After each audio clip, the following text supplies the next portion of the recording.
Hi, and welcome to the Boiled Sports Handsome Hour video podcast.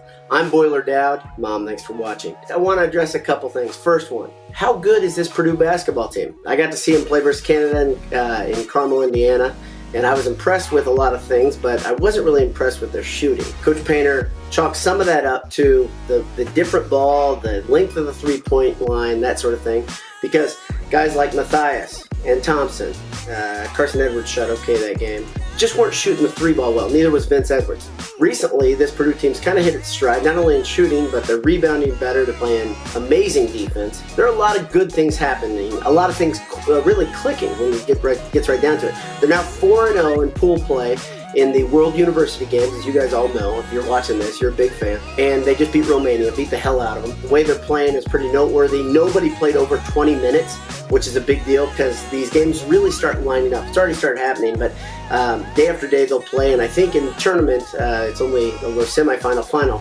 I think they play back-to-back again. One of the keys of winning this type of tournament, I think, is staying fresh and having your best players available. Guys like P.J. Thompson haven't had to play a lot of minutes. Carson Edwards, I think, was limited to like 15 to 16 minutes.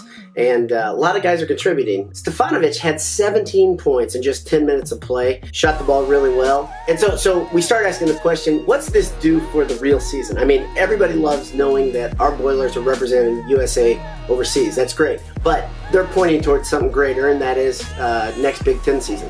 If you go back to Handsome Hours last spring, I had the audacity to say that this Purdue team could be better than last year's. And one thing that I really like, I really like it, is when Matt Painter teams are underestimated, Painter has the ability to place that chip even firmer on his team's shoulders and give them the ability to go out, pin their ears back, and do big things. He'll remind them that no one thinks they're going to win this year. Purdue is picked right around 4th is what I'm finding is the average, but nobody has them as a favorite to win the Big Ten championship. That's a good place to be. Reigning Big Ten champ and having the media and fans not really believing in you very much, that's a great place to be. Second thing I wanted to really address today is not just basketball, but football. Got to listen to some interviews on the Big Ten practice day, earlier this week, and there are a couple things that struck me right away. Number one, thank God David Blau, his shoulder injury wasn't more serious. That could have been a horrible thing for the program, but that said, it's great to hear that Sindelar has been playing great, maximizing his reps with the ones. Is David Blau absolutely essential to Purdue's success? I would say yes right now, just because his ability to do multiple things. Purdue's line is going to be shaky, especially when you get into the twos. The first string will be fine. They'll be solid. But that second group is going to force him to roll out a little more than he'd like to, force him to do some things on the move that he'd rather not do. Coach Braun will have them ready to play and try to counterpunch, but there's only so much you can do when you're that undermanned.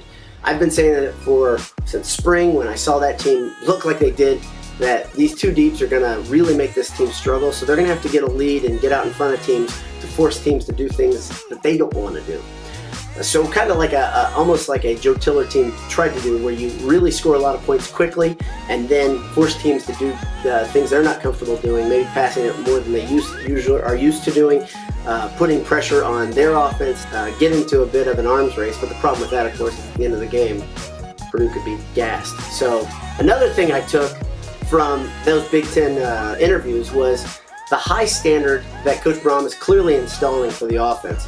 I've heard over and over him say this defense is way ahead of our offense. I think that makes sense, right? Because we know the wide receivers have some problems, the tight ends are thin, and the offensive line is thin. Running backs are solid, quarterbacks are solid. I would say that his standard is probably very high when it comes to offense, and we shouldn't have any doubt that he knows what he's doing on that side of the ball. The question is, can the team get up to snuff quickly? The fact they had to learn so much of a playbook so quickly, the fact that he didn't lower the standard, squeeze the playbook and say, well, these guys just aren't ready for it because of where they've been, shows me that he's not playing a kid's game with these guys. He's not cutting corners. He's expecting the quarterbacks to know what they're doing and the offensive line to know how to play in this new offense at a high level right away.